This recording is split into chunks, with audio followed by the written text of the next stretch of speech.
ఢిల్లీలో 5 రాష్ట్రాల ఎన్నికలపై సిడబ్ల్యూసీ సమావేశంలో చర్చ జరుగుతోంది.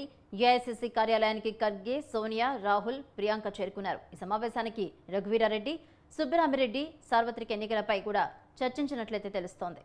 సిడబ్ల్యూసీ సమావేశం జరుగుతుంది.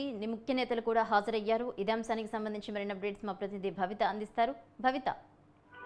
భవానీ, కొద్దిసేపటి క్రితం ఢిల్లీలో సిడబ్ల్యూసీ సమావేశం ప్రారంభమైంది. దీనికి ముఖ్య అతిథులుగా సోనియా గాంధీ, రాహుల్ గాంధీతో పాటు ప్రియాంక గాంధీ, మల్లికార్జున ఖర్గేతో పాటు అంబికా సోని, దిగ్విజయ్ సింగ్, ఇంకా ఇతర సిడబ్ల్యూసీ మెంబర్స్ తో పాటు ఇంకా ఏపీ నుంచి ఈ సమావేశానికి రఘువీరారెడ్డి మరియు సుబ్బరామిరెడ్డి కూడా హాజరయ్యారు.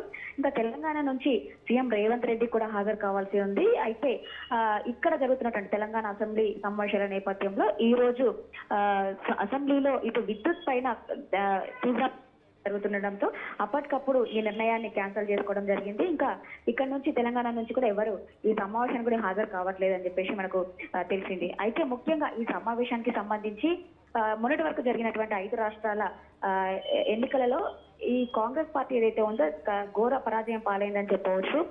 ఎందుకంటే కేవలం ఒక తెలంగాణలోనే విజయం సాధించింది. మిగతా అన్నిట్లలో కూడా బీజేపీ విజయం సాధించడం కూడా ఫలితాలు వెల్లడించింది. అయితే అక్కడ ఓటమికి పాలైనటువంటి విషయాలకు, వైఫల్యాలకు సంబంధించిన విషయాలు కావచ్చు, ఇక్కడ విజయానికి సాధించినటువంటి విషయాలకు సంబంధించి కావచ్చు, ఎలాంటి నిర్ణయాలు తీసుకుంటే బాగుంటది, ఇంకా నెక్స్ట్ జరిగే 2024లో జరిగే సార్వత్రిక ఎన్నికలకు ఎలాంటి కసరత్తు చేస్తే బాగుంటది, ఎలాంటి అంటే నిర్ణయాలు తీసుకుంటే ఎలాంటి మేనిఫెస్టోను కావచ్చు, ఎలాంటి అంశాలను ఎన్నికల్లో పొందుపరిస్తే విజయాలను సాధిస్తారనే అంశం పైన ఒక దీర్ఘకాలిక చర్చ కూడా జరగనుంది. ఇంకా దీనికి సంబంధించి రాహుల్ గాంధీ 2.40 జోడో యాత్ర కూడా జనవరి 2nd వీక్ లో స్టార్ట్ అయ్యి ఇంకా ఇది మార్చి వరకు కూడా కొనసాగనుంది.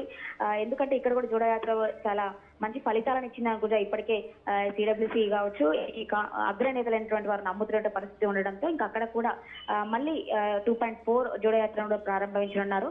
ముఖ్యంగా ఈ సిడబ్ల్యూసీ సమావేశానికి ఏదైతే కాంగ్రెస్ పాలిత ప్రాంతాలలో ఉన్నటువంటి ముఖ్య నేతలకు కావచ్చు, ముఖ్యమంత్రులకైతే ఇక్కడ ఆహ్వానం అయితే అందింది. ఇప్పటికే ఇక్కడ ఆల్మోస్ట్ అందరూ నేతలు కూడా ఈ సిడబ్ల్యూసీ సమావేశంలో కూడా పాల్గొన్నారు. Bhavani. Right, thank you Bhavitha.